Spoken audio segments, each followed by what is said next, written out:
Listen up. What I'm about to tell you is going to make you think. It's going to make you question things you thought you knew. Because we're talking about a story that's been buried for far too long, a story that was hidden, twisted, and erased from the pages of history. But now, it's time we wake up to the truth that speaks to our roots, our power, and our identity. I'm talking about the forgotten story of Black Jesus, a story so significant, yet so suppressed that many of us don't even know it exists. So it's time to break the silence, uncover the truth, and reclaim what was once stolen.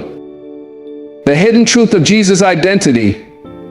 When we think about Jesus, the image that often comes to mind is not one that reflects his true identity. Most depictions of Jesus throughout history present him as a fair-skinned man with light eyes, often resembling a European.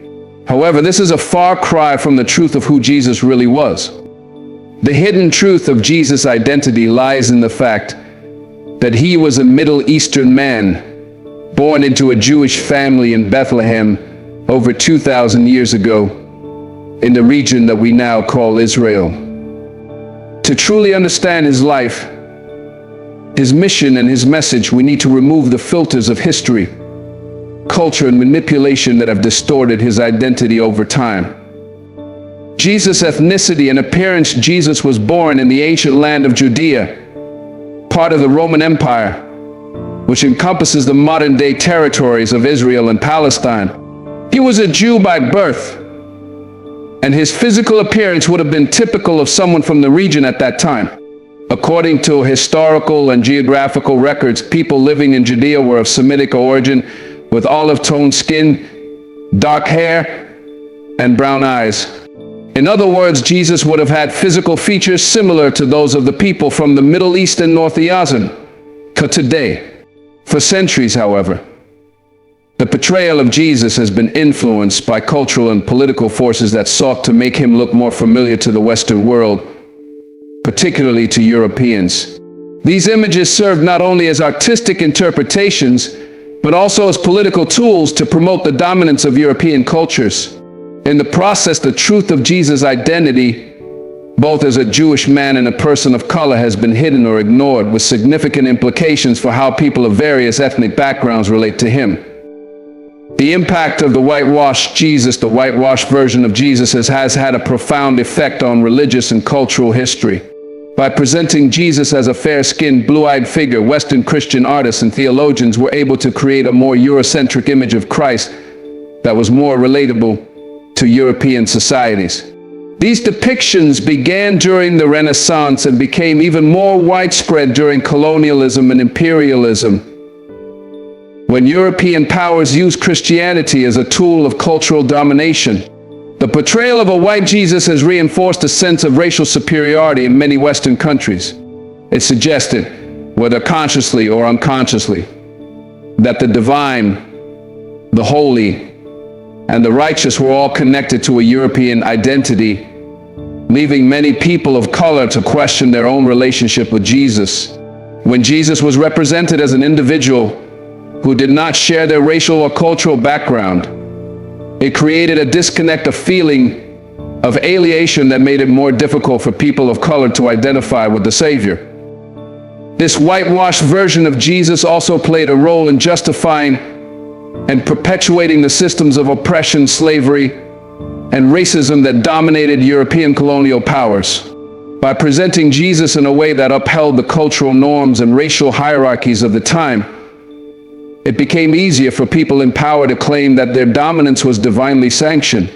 The truth of Jesus' true identity, the fact that he was a man of color from a marginalized community, was deliberately suppressed to maintain control over people of color. The biblical Jesus and his Jewish roots. To understand the true identity of Jesus, we must look to the scriptures. The Bible provides clear evidence of Jesus' Jewish roots, highlighting his connection to the people of Israel and his fulfillment of Old Testament prophecies.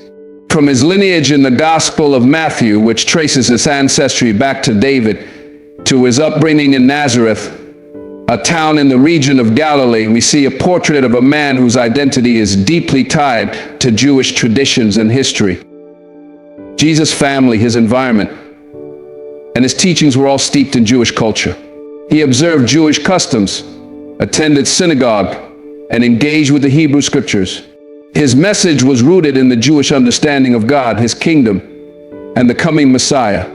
Furthermore, Jesus was born in a time when the Jewish people were under Roman occupation, suffering from political oppression. His message of love, justice, and liberation resonated deeply with those who were marginalized and disenfranchised by the ruling powers. While it is true that Jesus' mission transcended the boundaries of his Jewish heritage and his message is for all people, we must recognize that his identity was firmly grounded in the reality of being a Jewish man in first century Palestine. His roots were not in Europe, but in the heart of the Middle East, where he was part of a long line of Jewish prophets who spoke out against injustice, inequality, and oppression. The truth that was suppressed, the question arises, why was the true identity of Jesus hidden? The answer is rooted in both religious and political motives. Throughout history, those in power have often sought to manipulate religious narratives to serve their own agendas. By depicting Jesus as a figure who resembled the ruling class, they could create a sense of divine approval for their authority, while marginalizing and disempowering people of color.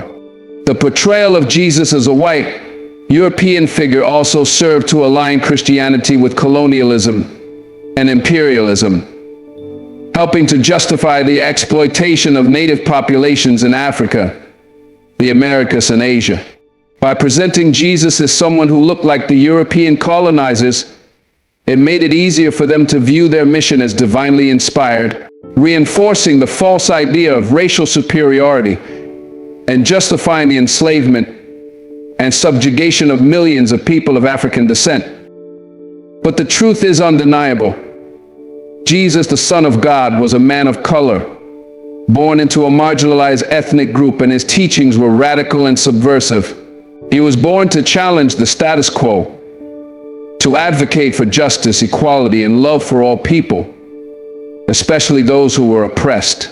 His true identity, one that is linked to the struggles of people of color, offers a profound message of hope, empowerment, and liberation. Reclaiming the true image of Jesus, reclaiming the true identity of Jesus is not just about correcting historical inaccuracies. It is about reclaiming the power and significance of his message. By acknowledging that Jesus was a man of color, we affirm that the message of his love and sacrifice is not limited to one race, but is a message of universal hope for all people, regardless of their ethnicity or background. When we understand the true identity of Jesus, we begin to see ourselves in him. We recognize that the kingdom of God is not some distant, foreign ideal, but something that is deeply connected to our own struggles, aspirations, and faith. Jesus' message of love, justice, and inclusion is one that transcends time and space, reminding us that we are all part of God's family, made in his image. The truth of Jesus' identity offers a powerful reminder that our worth is not defined by the color of our skin, the place we come from, or the circumstances we face. Jesus, the man of color, came to break down the barriers that divide us, to show us that in God's eyes, we are all beloved and equal. Conclusion: the hidden truth of Jesus' identity is one that has been suppressed for far too long, but it's time to reclaim it. Jesus was not just a historical figure or a spiritual leader. He was a man of color, a revolutionary, and a messenger of liberation. When we embrace his true identity, we are empowered to live out his message of love, justice, and equality in our own lives. It's time to uncover the truth and let the light of his real story shine through, because that truth has the power to transform lives, communities, and the world. The African roots of Christianity, as we know it today, has roots that stretch deep into the soil of Africa. While most often associated with Europe or the Western world in modern times, the early origins of Christianity were firmly grounded in Africa. This history has largely been ignored or obscured in popular narratives, But understanding the African roots of Christianity is essential to understanding the development of the faith itself. Christianity didn't just spread to Africa, it was birthed there, nurtured there, and deeply intertwined with African cultures and peoples from the very beginning. The birth of Christianity in Africa. The first seeds of Christianity were planted in Africa, long before the faith spread to Europe and beyond. One of the earliest mentions of Africa in the New Testament is in the Gospel of Matthew, when the Magi, or wise men, came from the east to present gifts to the infant Jesus. While the Magi are often thought of as figures from the Middle East, some traditions believe they came from regions closer to Africa, such as Ethiopia. But more significantly, Africa's connection to Christianity begins with the birth of Jesus Christ in the region of Judea. Jesus himself was born in the Middle East, but the African roots of Christianity truly come to the forefront with the presence of African peoples in the early church. For example, in the Gospel of Matthew, we are told that after King Herod sought to kill the infant Jesus, Joseph and Mary fled to Egypt, which was and still is an African nation. Egypt has always been a key location in the story of the Bible, both in the Old and New Testaments. And it was here that the Holy Family sought refuge during the time of Herod's decree, Matthew 2:13-15. This early connection to Egypt is one of the first markers of Africa's role in the biblical narrative. Jesus as a child was shaped by the African land in which he sought sanctuary, and Egypt was a place of safety for the early Christian community. The role of Africa in the early church Christianity, as it began to spread after the death and resurrection of Jesus, was never limited to Judea or the surrounding regions. Africa, particularly North Africa, was one of the first places where Christianity found strong roots and developed. Egypt, with its ancient civilization, was a major center of early Christianity. The city of Alexandria in Egypt was one of the most important hubs for Christian thought and theology. Early Christian leaders such as Saint Mark, who was credited with writing the Gospel of Mark, are believed to have founded the church in Alexandria. The church in Alexandria played a pivotal role in shaping Christian doctrine, as well as in translating the scriptures into languages spoken by African communities, particularly through the Coptic language. North Africa also produced some of Christianity's most influential thinkers, including Augustine of Hippo, one of the most significant early Christian theologians. Augustine, born in what is now Algeria, wrote extensively about Christian faith, doctrine, and the relationship between God and humanity. His works, particularly the Confessions and the City of God, have had a lasting impact on Western Christianity. Augustine's contributions helped lay the foundations for much of Christian theology and philosophy. The African church of the early centuries also included figures like Tertullian, who was often called the father of Latin Christianity, and Cyprian of Carthage, a bishop and martyr, who helped shape early Christian leadership and organization. These figures were not just important in theological development, they were also African leaders who lived and wrote in Africa, ensuring that the early Christian church in Africa would leave an indelible mark on the wider Christian world. Christianity in Ethiopia. Ethiopia, one of the oldest Christian nations in the world, has a unique and important place in the history of Christianity.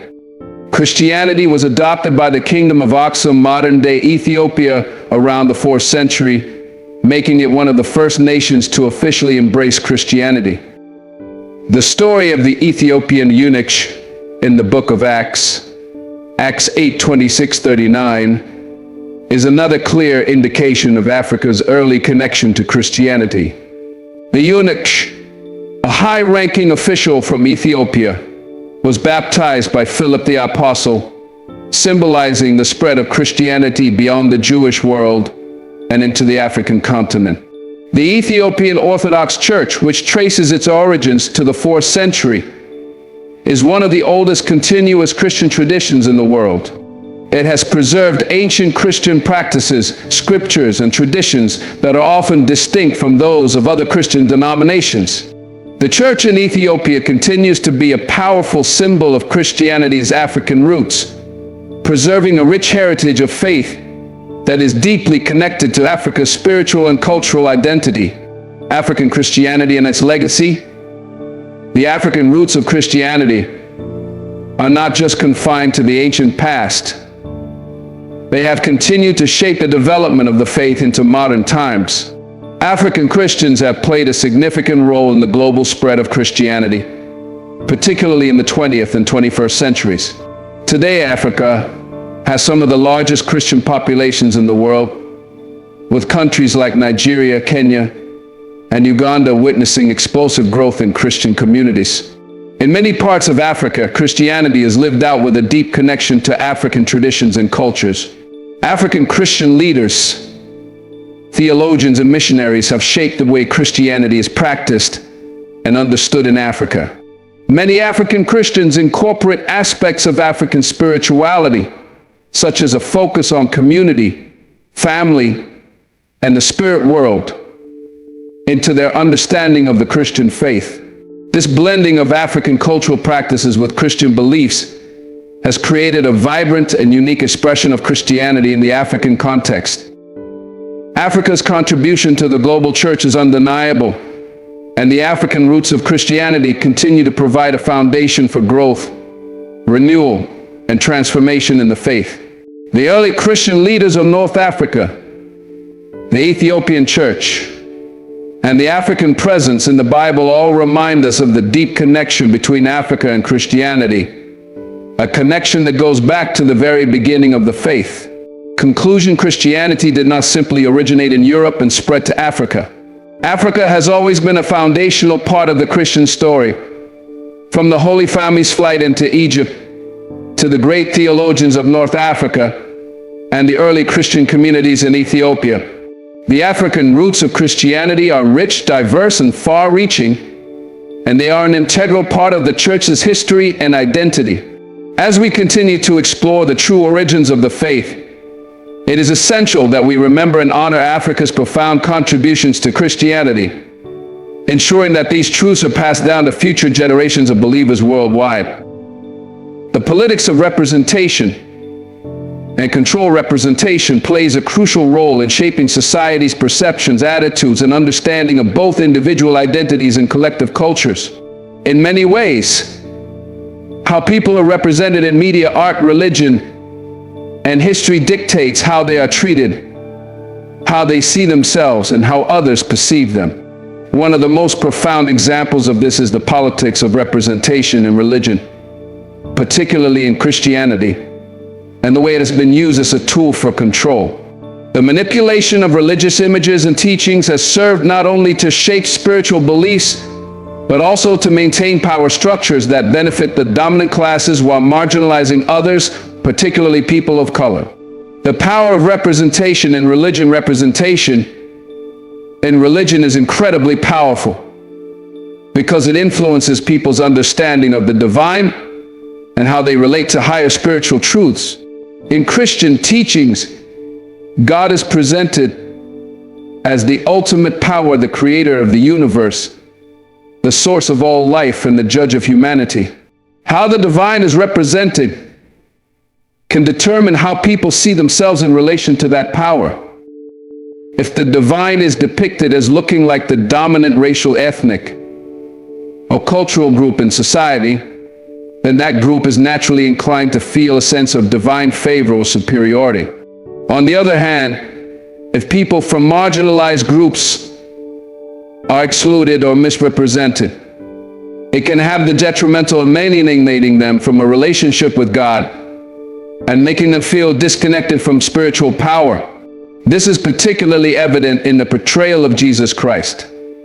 For centuries, the figure of Jesus has been depicted in Western art and religious iconography as a white European man with long flowing hair and light skin. This portrayal is so ingrained in the collective consciousness that it has shaped how many people perceive Jesus, despite the fact that historical and biblical evidence points to the fact that Jesus was likely a Middle Eastern man with features characteristic of people from the region of Judea. The whitewashing of Jesus is not just a harmless artistic decision. It has been a deliberate tool used to reinforce the racial hierarchies that benefit the European and Western colonial powers. The role of the whitewashed Jesus. The whitewashed image of Jesus has profound implications. First, it has justified the oppression of people of color by distorting the message of Christianity. If Jesus, who is meant to represent God on earth, is depicted as white, it sends the message that whiteness is closer to divinity, while people of color are farther removed from God's grace. This distorted representation has been used to justify slavery, segregation, and racial discrimination by positioning people of color as inferior.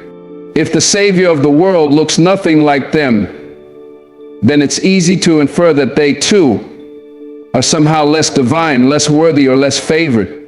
This representation also served as a tool during European colonialism. As European powers expanded their reach, they imposed their cultural and religious values on the people they colonized. By presenting Jesus as white, European missionaries and colonizers sought to impose not only their religion but also their worldview. They made the indigenous peoples of Africa, Asia, and the Americas believe that Christianity, as interpreted by Europeans, was the true faith. This was a way to legitimize their dominance, as they argued that spreading Christianity to heathens was part of their divine mission. Meanwhile, the subjugated people were expected to accept a foreign and often hostile system of beliefs, even when it did not reflect their own cultural identity or historical context. The political nature of representation, the politics of representation, is not just an issue in religious iconography. It's a broader societal issue that affects many aspects of life. In every realm, media, history, education, entertainment, representation is used as a form of control. Who gets to tell the story? Who is included and excluded from the narrative? Who gets to define what is normal or acceptable? The answers to these questions often reveal the underlying power structures that shape our world. When certain groups dominate the means of representation, whether in media, art, or religious institutions, they also dominate the social narrative. This gives them the power to define the norms, shape the values, and determine the cultural and spiritual hierarchies. When marginalized groups are excluded from representation or misrepresented, it maintains the status quo. These dynamics are political because they are directly tied to the distribution of power. For example, the underrepresentation of people of color in positions of power in media, politics, and education means that the dominant group, usually white individuals, gets to control the societal narrative. This leads to systemic inequality, as the stories, values, and ideas that are presented as universal or normal are often biased towards the experiences and perspectives of the dominant group. People of color then may struggle to see themselves reflected in the stories told about the world, whether those stories are religious, historical, or cultural. The struggle for authentic representation is a fight for justice, equality, and recognition of humanity in its full diversity. It's about breaking down the barriers that prevent marginalized groups from seeing themselves in the fullness of their own history and identity. In the case of Christianity, this means reclaiming the true identity of figures like Jesus Christ. By recognizing and embracing the fact that Jesus was a man from the Middle East, of African and Jewish descent, we are acknowledging the diversity that has always been present in the faith. It allows people of color to see themselves in the divine story and to claim their rightful place in the history of Christianity. Moreover, this process of reclaiming representation also challenges the political dynamics of control. It forces a confrontation with the history of colonialism and imperialism that has long used religion and art as a tool for control. It asks difficult questions. Who benefits from the dominant images of Jesus, who has been excluded from the narrative? And how can we work to create a more inclusive and just representation of faith, one that reflects the diverse, multifaceted reality of humanity?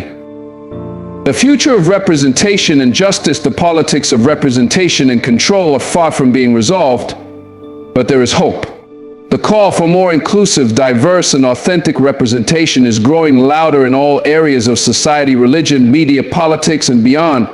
People are demanding a broader, more accurate portrayal of the world, one that includes the voices and perspectives of marginalized communities. By confronting the political nature of representation, we can begin to dismantle the systems of power that have long been built on the exclusion and misrepresentation of people of color. In the end, representation is not just about who gets to appear in stories of images, it's about who gets to be seen, heard, and valued. It's about recognizing the dignity and worth of all people, regardless of their background or identity.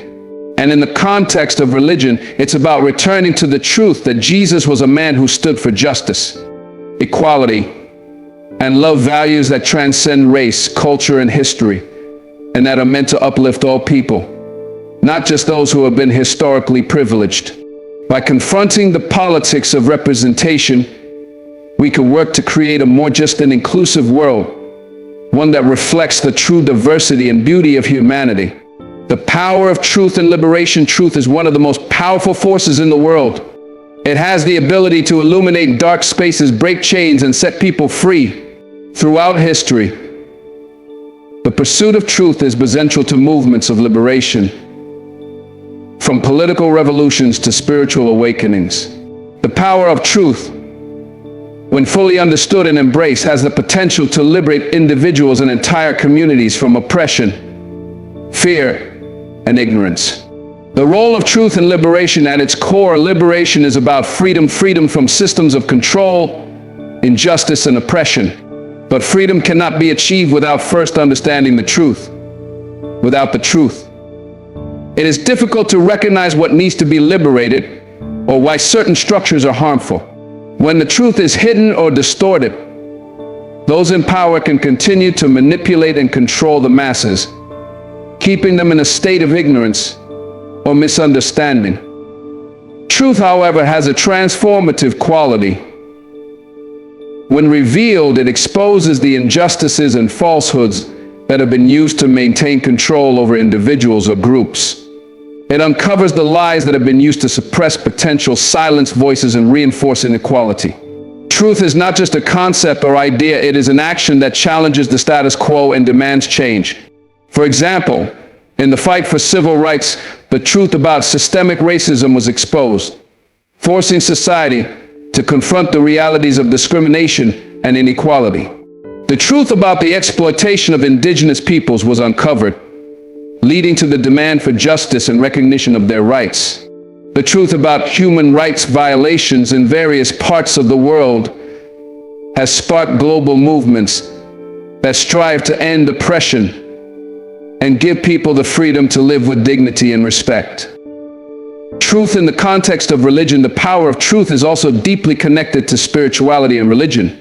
In many religious traditions, truth is not merely an intellectual concept, but a path to enlightenment and liberation. In Christianity, Jesus Christ is often described as the embodiment of truth. In John 8:32, Jesus says, "Then you will know the truth, and the truth will set you free." This statement is profound because it speaks to the liberation that comes when we recognize and accept the truth about ourselves, about the world, and about God. For many people, spiritual liberation comes from embracing the truth of their identity and purpose. This truth is not just about intellectual knowledge, but about internal transformation.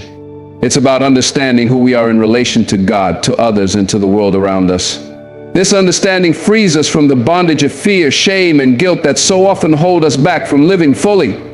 When we embrace the truth of God's love and grace, we are liberated from the need for external validation and the constraints of societal expectations.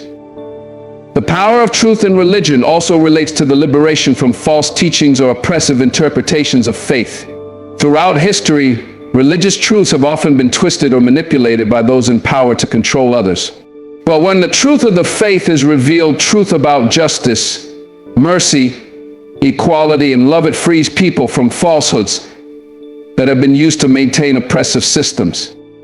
The Reformation movements within Christianity, such as Martin Luther's 95 Theses or the abolitionist movement, All began with the revelation of uncomfortable truths of a mission for Legion for Control.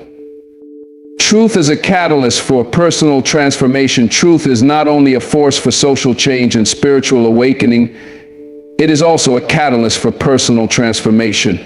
When individuals come to know the truth about themselves, their strengths, weaknesses, fears, and desires, they're empowered to make better choices and live more authentically. Self-deception, which is often the result of internalized societal norms or personal insecurities, holds people back from living the life they were meant to live. The truth of one's worth and potential is a powerful tool for overcoming obstacles and breaking free from the limitations imposed by external forces. The moment an individual accepts the truth of their inherent value, regardless of their past mistakes or the opinions of others, they step into a space of empowerment. This is a liberating act, for it enables people to overcome the shame, guilt, or self-doubt that has been holding them back. For many, personal liberation comes from the truth about their spiritual journey.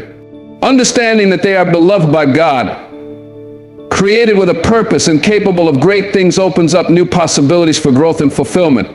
Once the truth about who they are is revealed, individuals are able to move forward with a sense of purpose, leaving behind the chains of past fears and false beliefs. The challenges of embracing truth. While the power of truth is undeniable, embracing it is not always easy. The truth often forces us to confront uncomfortable realities, both within ourselves and in the world around us. People are often resistant to truth because it challenges their comfort zones or requires them to change.